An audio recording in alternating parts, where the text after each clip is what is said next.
नमस्कार, सुप्रभात। आप देख रहे हैं खबर दिल्ली और समय हो चला है दिल्ली की 25 बड़ी खबरों को जानने का। इससे पहले यदि आप वीडियो को लाइक नहीं किए हैं तो लाइक कर दीजिए और चैनल को सब्सक्राइब कर लीजिए। तो आइए एक नजर डालते हैं 25 बड़ी खबरों पर फटाफट अंदाज में। दिल्ली मेट्रो में छात्रों के लिए सस्ता होगा किराया, सीएम रेखा गुप्ता ने यूनिवर्सिटी स्पेशल बस को दिखाई हरी झंडी। दिल्ली के कॉलेज और यूनिवर्सिटी में पढ़ाई करने वाले छात्रों के लिए गुरुवार को एक खास सौगात की शुरुआत हुई। दिल्ली सीएम रेखा गुप्ता ने छात्रों के लिए यूनिवर्सिटी स्पेशल बस की शुरुआत की। इस स्कीम के तहत दिल्ली के अलग अलग कॉलेज और यूनिवर्सिटी के लिए 25 स्पेशल बसों का संचालन किया जाएगा। बसों का संचालन कॉलेज की टाइमिंग से जुड़ी होगी। इससे क्लास करने कॉलेज से यूनिवर्सिटी आने वाले छात्रों को बड़ा फायदा मिलेगा। यूनिवर्सिटी स्पेशल बसों की सुविधा को शुरू करते समय ही दिल्ली सरकार ने छात्रों के मेट्रो सफर में कंसेशन देने वाली स्कीम पर भी जानकारी दी। बताया गया कि दिल्ली सरकार हजारों छात्रों के लिए मेट्रो में भी राहत देने जा रही है। इसको लेकर दिल्ली सरकार काम कर रही है। यमुना में नहीं कर सकेंगे गणपति विसर्जन, अगर नदी में प्रतिमा डाली तो लगेगा 50,000 का जुर्माना। दिल्ली में यमुना नदी को प्रदूषण से बचाने के लिए इस बार कड़े कदम उठाए गए। दिल्ली प्रदूषण नियंत्रण समिति ने गणेश उत्सव और दुर्गा पूजा जैसे त्योहारों को देखते हुए सख्त निर्देश जारी किए हैं कि कोई भी व्यक्ति यमुना नदी में मूर्ति विसर्जन नहीं करेगा। आदेश के मुताबिक ऐसा करने पर 50,000 रुपये का जुर्माना लगाया जाएगा। यह राशि पर्यावरण क्षति शुल्क के रूप में वसूली जाएगी। डूसू चुनाव का बजा बिगुल, एबीवीपी ने घोषित की चुनाव समिति, जाने कब होगा मतदान। दिल्ली विश्वविद्यालय छात्र संघ चुनाव 2025 को लेकर अखिल भारतीय विद्यार्थी परिषद ने बुधवार यानी कि 27 अगस्त को अपने चुनाव समिति की घोषणा कर दी। समिति की कमान अभावी दिल्ली के प्रदेश अध्यक्ष डॉक्टर तपन बिहारी को सौंपी गई है। साथ ही समिति में शिवांगी खरवाल, प्रोफेसर मन्नू कटारिया, अश्विनी शर्मा, सार्थक शर्मा, राम कुमार, विपिन उनियाल, निधि त्रिपाठी और हर्ष अत्री जैसे कई प्रमुख पदाधिकारी शामिल किए गए हैं। यह समिति डूसू चुनाव के लिए प्रत्याशियों के चयन और चुनावी रणनीति से जुड़ी सभी अहम फैसले लेगी। समिति के गठन के साथ ही संभावित नामों पर चर्चा का दौर शुरू हो चुका है और जल्द ही पैनल को अंतिम रूप देने की प्रक्रिया आगे बढ़ेगी। सरकारी दस्तावेज बनवाना हुआ आसान, अब व्हाट्सएप पर बनेंगे मेरिट सर्टिफिकेट, ड्राइविंग लाइसेंस से लेकर जाति प्रमाण पत्र तक। अगर आप भी शादी का सर्टिफिकेट बनवाने, ड्राइविंग लाइसेंस के लिए आवेदन करने या जाति प्रमाण पत्र जैसी सरकारी सेवाओं के लिए घंटों लाइन में लगते हैं, तो अब राहत की खबर है। दिल्ली सरकार एक नई डिजिटल सुविधा शुरू करने जा रही है, जिसके तहत लोग व्हाट्सएप पर ही जरूरी सरकारी कागजात बनवा सकेंगे और डाउनलोड भी कर सकेंगे। इस नई व्यवस्था से सरकारी प्रक्रियाएं न सिर्फ तेज होंगी बल्कि ज्यादा पारदर्शी और सुविधाजनक भी बन जाएंगी। बता दें कि नई पहल व्हाट्सएप गवर्नेंस प्लेटफॉर्म के जरिए नागरिक घर बैठे मोबाइल पर ही मेरिट सर्टिफिकेट, ड्राइविंग लाइसेंस, जाति प्रमाण पत्र जैसे अहम कागजात बनवा सकेंगे। न केवल इन सेवाओं के लिए आवेदन किया जा सकेगा बल्कि जांच के बाद दस्तावेजों को QR कोड सहित व्हाट्सएप पर ही डाउनलोड करना भी संभव होगा। निशाने पर लॉरेंस हिमांशु भाऊ और गोल्डी बरार का नेटवर्क, दिल्ली NCR में गैंगस्टर के गुर्गे के खिलाफ ऑपरेशन। दिल्ली और उसके आसपास के इलाकों में गैंगस्टरों और अपराधियों पर नकेल कसना लगातार जारी है। अपराधियों की धरपकड़ के लिए पुलिस लगातार ऑपरेशन चला रही है। बुधवार को गुरुग्राम से 5 शूटर पकड़े गए थे। आज यानी कि गुरुवार को दिल्ली पुलिस की स्पेशल सेल ने न्यू अशोक नगर में एनकाउंटर के दौरान लॉरेंस गैंग के 2 बदमाशों को गिरफ्तार कर लिया है। इस दौरान एक बदमाश के पैर में गोली भी लगी। सूत्रों के मुताबिक पकड़े गए एक बदमाश का नाम कार्तिक जाखड़ और दूसरे का नाम कविश है। दोनों बदमाश US में बैठे गैंगस्टर हैरी बॉक्सर के लिए काम करते थे। इनके खिलाफ आधा दर्जन से ज्यादा मामले दर्ज हैं। अब दोनों पुलिस के हत्थे चढ़ गए हैं। दिल्ली की बच्चियों को अगवा कर जम्मू कश्मीर में बेचता था गिरोह, 2 साल में 500 लोगों की तस्करी, ऐसे खुला राज। दिल्ली पुलिस की आउटर नॉर्थ डिस्ट्रिक्ट की स्पेशल स्टाफ और एंटी ह्यूमन ट्रैफिकिंग यूनिट ने जम्मू कश्मीर पुलिस की मदद से एक बड़े मानव तस्करी रैकेट का पर्दाफाश किया है। इस गिरोह का नेटवर्क दिल्ली NCR से लेकर श्रीनगर तक फैला हुआ था। पुलिस ने कई आरोपियों को गिरफ्तार कर लिया और नाबालिग बच्चों को बचाया। वह भलसवा डेयरी थाने में एक महिला ने शिकायत दर्ज कराई थी कि उसकी 15 साल की बेटी और पड़ोसी की 13 साल की बेटी को अगवा कर लिया गया। केस की गंभीरता को देखते हुए यह जांच एंटी ह्यूमन ट्रैफिकिंग यूनिट को सौंपी गई थी। मोदी सरकार ने किसानों के साथ किया विश्वासघात, टैरिफ मुद्दे को लेकर केजरीवाल का पीएम पर जोरदार हमला। जहां आम आदमी पार्टी के राष्ट्रीय संयोजक अरविंद केजरीवाल ने अमेरिका द्वारा लगाए गए टैरिफ का विरोध करते हुए मोदी सरकार पर जमकर हमला बोला। उन्होंने कहा कि एक तरफ अमेरिका ने भारत पर 50% का टैरिफ लगाया, वहीं मोदी सरकार भारत में अमेरिकी चीजों पर लगने वाली टैरिफ को हटाने जा रही है। उन्होंने कपास का उदाहरण लेते हुए अपनी बात बताई। आम आदमी पार्टी कार्यालय में प्रेस कॉन्फ्रेंस के दौरान केजरीवाल ने उस उक्त मुद्दे पर अपनी बात रखी। उन्होंने कहा कि अभी अमेरिका से भारत आने वाले कपास पर 11% टैरिफ लगता है, मगर केंद्र सरकार 30 सितंबर तक इसे शून्य कर दिया है। इससे अमेरिका से आने वाले कपास की कीमत देश में किसानों द्वारा उपजाए जाने वाले कपास से 15 से 20 रुपये सस्ती होगी। वस्त्र निर्माता तमाम कंपनियां उद्यमी अमेरिकी कपास को खरीद लेंगे। मैं देश में जो किसान भारी पैमाने पर कपास उपजाते हैं वह अक्टूबर से बाजार में आएगी, मगर तब तक अमेरिकी कपास की खरीद हो चुकी होगी। इस वजह से देश के किसानों का कपास की कोई वैल्यू नहीं रह जाएगी। कड़कड़डुमा कोर्ट परिसर में प्रदर्शन के दौरान अधिवक्ता की मौत, वकीलों में आक्रोश। दिल्ली के कड़कड़डुमा कोर्ट परिसर में चल रहे वकीलों के प्रदर्शन के दौरान गुरुवार को अधिवक्ता रविंद्र शर्मा की मौत हो गई। जानकारी के अनुसार अधिवक्ता की मौत हृदय गति रुकने के कारण हुआ। इस घटना ने पूरे न्यायालय परिसर को शौक और आक्रोश से भर दिया। वकीलों ने इसे बेहद दुखद बताया और सरकार से मांग की कि मृतक अधिवक्ता के परिवार को तुरंत आर्थिक सहायता दी जाए। उनका कहना है कि इस गहरी क्षति की भरपाई पैसों से नहीं हो सकती, लेकिन परिवार को सहारा देना सरकार की जिम्मेदारी है। दिल्ली में 2026 तक लैंडफिल साइट्स खत्म करने का प्लान, सॉलिड वेस्ट मैनेजमेंट की मीटिंग में सीएम रेखा ने बताया रोड मैप। दिल्ली में ठोस अपशिष्ट प्रबंधन को लेकर मुख्यमंत्री रेखा गुप्ता की अध्यक्षता में एक बैठक हुई। इस बैठक में दिल्ली के मेयर भी सरदार राजा इकबाल सिंह भी शामिल हुए। महापौर सरदार राजा इकबाल सिंह ने जानकारी दी कि बैठक का मुख्य उद्देश्य राजधानी के ठोस अपशिष्ट प्रबंधन ढांचे की प्रगति की समीक्षा करना और भविष्य की रणनीति तय करना था। उन्होंने बताया कि दिल्ली नगर निगम द्वारा लैंडफिल साइट्स पर 15,000 टन प्रतिदिन से 25,000 टन प्रतिदिन की बायो माइनिंग क्षमता को सफलतापूर्वक प्राप्त किया गया है। दिल्ली में बाढ़ का खतरा, यमुना का जल स्तर खतरे के निशान के पार, मयूर विहार में बनाए गए राहत शिविर। देश में लगातार बारिश के चलते दिल्ली में भी बाढ़ का खतरा मंडरा रहा है। पहाड़ों पर भारी बारिश के बाद कई बांधों के गेट खोलने पड़े हैं। वहीं दिल्ली में भी कई दिनों से लगातार बारिश हो रही है। इससे यमुना नदी का जल स्तर बढ़ गया है। यमुना नदी का जल स्तर बुधवार को खतरे के निशान को पार कर गया। इसके बाद मयूर विहार में बाढ़ राहत शिविर बनाए गए हैं। दिल्ली में पिछले कुछ दिनों से बारिश हो रही है। मयूर विहार निवासी अशोक ने इन बाढ़ राहत शिविरों के बारे में बताया कि ये तंबू रहने के लिए लगाए गए।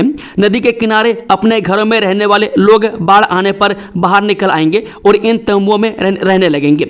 भारतीय मौसम विज्ञान विभाग ने मंगलवार को बताया कि अगले कुछ दिनों तक दिल्ली में बारिश का सिलसिला जारी रहने की संभावना है। आईएमडी की एक रिपोर्ट के अनुसार अगले कुछ दिनों तक दिल्ली में सक्रिय मानसून की स्थिति बनी रहने की संभावना है। आईएमडी ने 31 अगस्त तक नई दिल्ली में गरज के साथ बारिश का पूर्वानुमान जारी किया है। अब स्वादिष्ट व्यंजन परोसेगा डीडीए, 5 जगहों पर खुलेंगे आरंभ कैफे, ई नीलामी शुरू, जाने पूरी जानकारी। राजधानी के व्यस्त मोहल्लों में अब डीडीए आरंभ कैफे खोलने जा रहे हैं। यहां दिल्ली वासियों को स्वादिष्ट व्यंजन परोसे जाएंगे। पहले फेज में दिल्ली में 3 साल के लाइसेंस आधार पर 5 कैफे खुलेंगे, जहां लोग चाय कॉफी के साथ किताबें पढ़ सकेंगे। यदि संचालकों ने बेहतर प्रदर्शन किया तो डीडीए इनके लाइसेंस को 9 साल के लिए बढ़ा देगा। दिल्ली में शुरू हुई डीडीए की premium housing scheme 2025, e auction से मिलेगा घर, जाने कैसे करें आवेदन। जी, अगर आपका भी सपना है देश की राजधानी में एक लग्जरी फ्लैट हो आपका अपना, तो दिल्ली विकास प्राधिकरण यानी कि डीडीए लाया है आपके लिए ऐसा ही मौका। DDA premium housing scheme 2025 launch कर दी है। यह योजना पूरी तरह ऑनलाइन ई ऑक्शन सिस्टम पर आधारित है और 26 अगस्त से 24 सितंबर 2025 तक इस पर अप्लाई कर सकते हैं। स्कीम के तहत लो इनकम ग्रुप यानी LIG के फ्लैट से 38 लाख रुपए से शुरू होकर हाई इनकम ग्रुप अपार्टमेंट से 2 करोड़ रुपए से ऊपर तक उपलब्ध होंगे। प्रमुख लोकेशन में बसंत कुंज, द्वारका, जसोर और साकेत शामिल है। IGI एयरपोर्ट पर तस्कर से 70 लाख रुपए का सोना बरामद, खास तरीके से छुपाकर पहुंचा जद्दा से दिल्ली। ये नई दिल्ली स्थित IGI एयरपोर्ट पर तैनात कस्टम विभाग के अधिकारियों को हाल ही में उस वक्त एक शानदार सफलता मिली जब एक इंटरनेशनल फ्लाइट से दिल्ली आए एक भारतीय नागरिक के पास से उसने करीब 70 लाख रुपए का 700 ग्राम सोना बरामद किया। इस मामले में आरोपी शख्स के खिलाफ तस्करी का मामला दर्ज किया गया। यह यात्री रविवार को जेद्दा से कुवैत होते हुए नई दिल्ली के इंदिरा गांधी अंतर्राष्ट्रीय हवाई अड्डे के टर्मिनल 3 पर पहुंचा था। इसी दौरान जांच के दौरान उसके पास से सोना बरामद हुआ, जो कि पेस्ट के रूप में रखा हुआ था। दिल्ली वाले सावधान, जहरीली हवा 8 साल कम कर रही जिंदगी, डरा रही है रिपोर्ट। ये दिल्ली की हवा अब सिर्फ सांसों को भारी नहीं कर रही, बल्कि जिंदगी के साल भी छीन रही है। गुरुवार को जारी एक ताजा रिपोर्ट ने चौंकाने वाला खुलासा किया है। मैं दिल्ली में PM 2.5 की खतरनाक मात्रा के कारण लोग अपनी औसत आयु से 8.2 साल गंवा रहे हैं। अगर प्रदूषण को विश्व स्वास्थ्य संगठन के मानक 5 माइक्रोग्राम प्रति घन मीटर तक लाया जाए तो ये नुकसान रोका जा सकता है। बता दें कि 2025 की energy policy institute of Chicago की रिपोर्ट के मुताबिक 2023 में दिल्ली की हवा में PM 2.5 का स्तर 88.4 माइक्रोग्राम प्रति घन मीटर था। यह WHO के मानक से 17 गुना ज्यादा है। पूरे भारत का औसत 41 माइक्रोग्राम रहा, जो भी WHO के मानक से 8 गुना ज्यादा है। इस जहरीली हवा का सबसे बुरा असर दिल्ली वालों पर पड़ रहा है, जहां लोग अपनी जिंदगी के कीमती 8 साल 2 महीने खो रहे हैं। अगर भारत के राष्ट्रीय मानक यानी कि 40 माइक्रोग्राम की बात करें तो भी दिल्ली वासियों की जिंदगी 4 साल 7 महीना कम हो रही है। मालगाड़ी के डिब्बे से बुलेट ट्रेन नहीं चलाई जा सकती, पुराने कानूनों पर दिल्ली की अदालत ने कहा। दिल्ली की एक अदालत ने हाल ही में एक सिविल मुकदमे की सुनवाई के दौरान 1908 के सिविल प्रक्रिया संहिता यानी कि CPC के कुछ पुराने कानूनों को लेकर तीखी टिप्पणी की। जिला जज संजीव अग्रवाल ने कहा कि आप मालगाड़ी के डिब्बों के साथ बुलेट ट्रेन नहीं चला सकते। यह टिप्पणी तब आई जब अदालत एक डिग्री धारक की अर्जी पर सुनवाई कर रही थी, जिसमें एक निजी कंपनी के खिलाफ 24 लाख के 42,000 रुपये की वसूली के लिए पहले दिए गए फैसलों को लागू करने की मांग की गई थी। 29, 30 और 31 अगस्त को कैसा रहेगा दिल्ली NCR का वेदर, मौसम विभाग ने जारी किया ताजा अपडेट। ये दिल्ली NCR में हल्की से मध्यम बारिश होने की वजह से मौसम सुहाना बना हुआ है। वहीं मौसम विभाग ने मौसम को लेकर ताजा अपडेट जारी कर दिया। आपको बताते हैं कि दिल्ली NCR में 29 से लेकर 31 अगस्त तक मौसम कैसा रहने वाला है।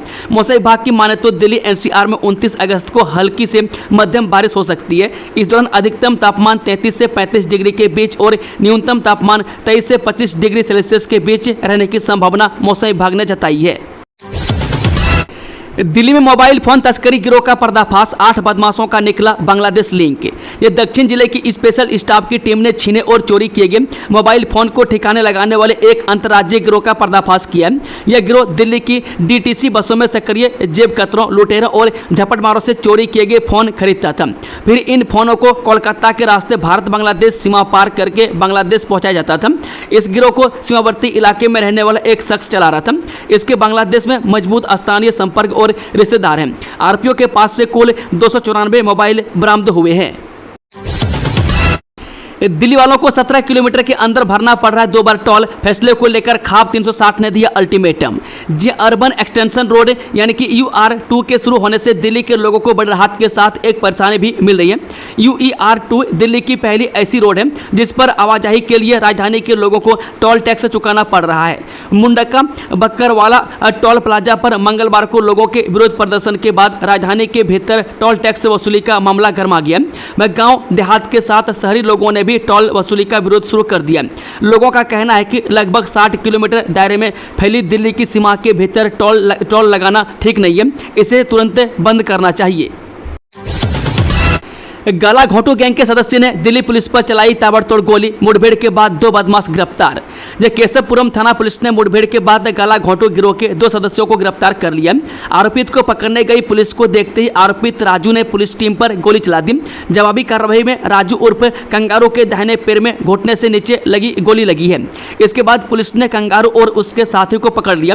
कंगारू पर आर्म्स एक्ट, स्नेचिंग, लूट, NDPS और चोरी के 12 से अधिक मामले दर्ज हैं। दूसरे आरोपित रवि उर्फ गोटिया पर चोरी, आर्म्स एक्ट, लूट समेत 7 मामले दर्ज हैं। पुलिस ने इनके पास से पिस्टल, कारतूस, लूटा गया मोबाइल और 5,000 से अधिक कैश बरामद किए।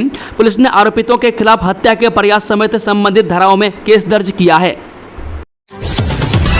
पहचान छुपाने के लिए करवाई थी सर्जरी, महेंद्र पार्क से बांग्लादेशी ट्रांसजेंडर गिरफ्तार। दिल्ली पुलिस के उत्तर पश्चिम जिला विदेशी प्रकोष्ठ ने थाना महेंद्र पार्क क्षेत्र से 2 बांग्लादेशी ट्रांसजेंडर को गिरफ्तार कर लिया। इनके पुनर्वासन की प्रक्रिया शुरू कर दी गई है। इस कार्रवाई में पुलिस ने 2 स्मार्टफोन और 2 बांग्लादेशी राष्ट्रीय पहचान पत्र बरामद किए, जिनमें प्रतिबंधित IMO ऐप इंस्टॉल था। यह ऑपरेशन अवैध आवर्जन पर लगाम कसने की दिशा में एक बड़ी सफलता माना जा रहा है। सरकारी के मुकाबले इतने गुना ज्यादा है प्राइवेट स्कूलों का खर्च, चौंका देंगे आंकड़े। ये देश में शिक्षा की गुणवत्ता को लेकर बढ़ती चिंताओं के बीच एक ताजा सरकारी सर्वे में चौंकाने वाले आंकड़े सामने आए हैं। शिक्षा पर खर्च को लेकर किए गए कॉम्प्रहेंसिव मॉड्यूल सर्वे एजुकेशन 2025 से यह पता चला है कि प्राइवेट स्कूलों में बच्चों को पढ़ाना माता पिता की जेब पर भारी पड़ रहा है। वहीं सरकारी स्कूलों में नामांकन के बावजूद अधिकांश छात्रों से फीस नहीं ली जा रही है। इस सर्वे में देश भर से 52,085 परिवारों और 57,742 छात्रों से इंटरव्यू लिए गए। इसके अनुसार सरकारी स्कूलों में औसतन सालाना खर्च 28,063 रुपये, जबकि प्राइवेट स्कूलों में यह खर्च 25,002 रुपये तक पहुंच चुका है। यानी प्राइवेट स्कूलों में पढ़ाई कराने का खर्च सरकारी स्कूलों की तुलना में लगभग 8.8 गुना अधिक है। दिल्ली वासियों की प्रति व्यक्ति आय में बम्पर बढ़ोतरी, सिक्किम के बाद देश की दूसरी सबसे अमीर राजधानी। ये देश की राजधानी दिल्ली ने एक बार फिर साबित कर दिया है कि वो न केवल राजनीतिक बल्कि आर्थिक मोर्चे पर भी भारत के अग्रणी क्षेत्रों में शुमार है। हाल ही में सामने आए आंकड़ों के अनुसार दिल्ली में प्रति व्यक्ति आय का स्तर 4,93,000 तक पहुँच गया, जो देश के अधिकांश राज्यों से कहीं अधिक है। यह उपलब्धि दर्शाती है कि दिल्ली ने अर्थव्यवस्था की दिशा में न सिर्फ स्थिरता बल्कि मजबूत वृद्धि भी हासिल की है। खास बात यह है कि यह आय हरियाणा, केरल, उड़ीसा, पंजाब और बिहार जैसे बड़े राज्यों की तुलना में कहीं अधिक है।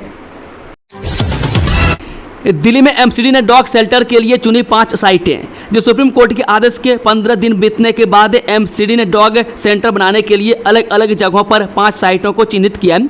इनमें से 2 साइटें MCD की हैं, जबकि 3 साइटें दिल्ली सरकार की हैं। MCD के एक सीनियर अधिकारी ने बताया कि इन साइटों पर डॉग सेंटर बनाने के लिए जल्द ही इंजीनियरिंग विभाग के अधिकारियों की विजिट कराई जाएगी, जिससे जल्द से जल्द सेंटर तैयार किए जा सकें। अधिकारी ने कहा कि जब तक नए सेंटर बनकर तैयार नहीं हो जाते तब तक भटकने डॉग को रखने के लिए MCD सेंटर्स का इस्तेमाल किया जाएगा। वीरेंद्र सचदेवा का सौरभ भारद्वाज पर तंज, अच्छे स्क्रिप्ट राइटर हैं, चले जाइए मुंबई। आम आदमी पार्टी नेता ने क्या कहा? दिल्ली में आम आदमी पार्टी और बीजेपी के बीच आरोप प्रत्यारोप की राजनीति लगातार जारी है और दोनों ही दल एक दूसरे पर हमला करने का एक भी मौका नहीं छोड़ना चाहते। जहां आप नेता सौरभ भारद्वाज ने जांच एजेंसियों द्वारा अस्पताल निर्माण घोटाला मामले में उनसे पूछताछ के बाद इसे आपके नेताओं के खिलाफ साजिश का हिस्सा बताते हुए बीजेपी और PM मोदी पर निशाना साधा था, तो वहीं बीजेपी ने भी उन पर पलटवार करते हुए उनकी प्रेस वार्ता को नौटंकी बताते हुए बेरोजगार सौरभ भारद्वाज को अब काम मिल गया कहकर तंज कसा है। हाईकोर्ट ने संस्कृति मंत्रालय और ASI को क्यों लगाई फटकार, सुरक्षा गार्ड टेंडर रद्द, जाने पूरा मामला। दिल्ली हाईकोर्ट ने केंद्रीय संरक्षित स्मारकों की सुरक्षा गार्ड नियुक्ति को टेंडर प्रक्रिया को मनमाना और अपारदर्शी बताते हुए संस्कृति मंत्रालय और आर्कियोलॉजी सर्वे ऑफ इंडिया को कड़ी फटकार लगाई। हाईकोर्ट ने मार्च 2025 में SIS लिमिटेड को दिए गए टेंडर आवंटन के आदेश को रद्द कर दिया और संस्कृति मंत्रालय को 3 महीने के भीतर नए टेंडर जारी करने का निर्देश दिया।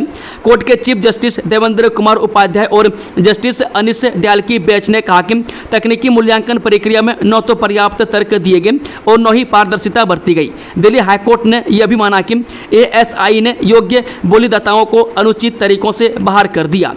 दोस्तों, खबरों का सिलसिला समाप्त होता है। अगर जानकारी पसंद आई तो वीडियो को लाइक, शेयर, चैनल को सब्सक्राइब जरूर कर लें और कमेंट बॉक्स में अपना फीडबैक देना ना भूलें। Thank you, all the best. जय हिंद, जय भारत, वंदे मातरम।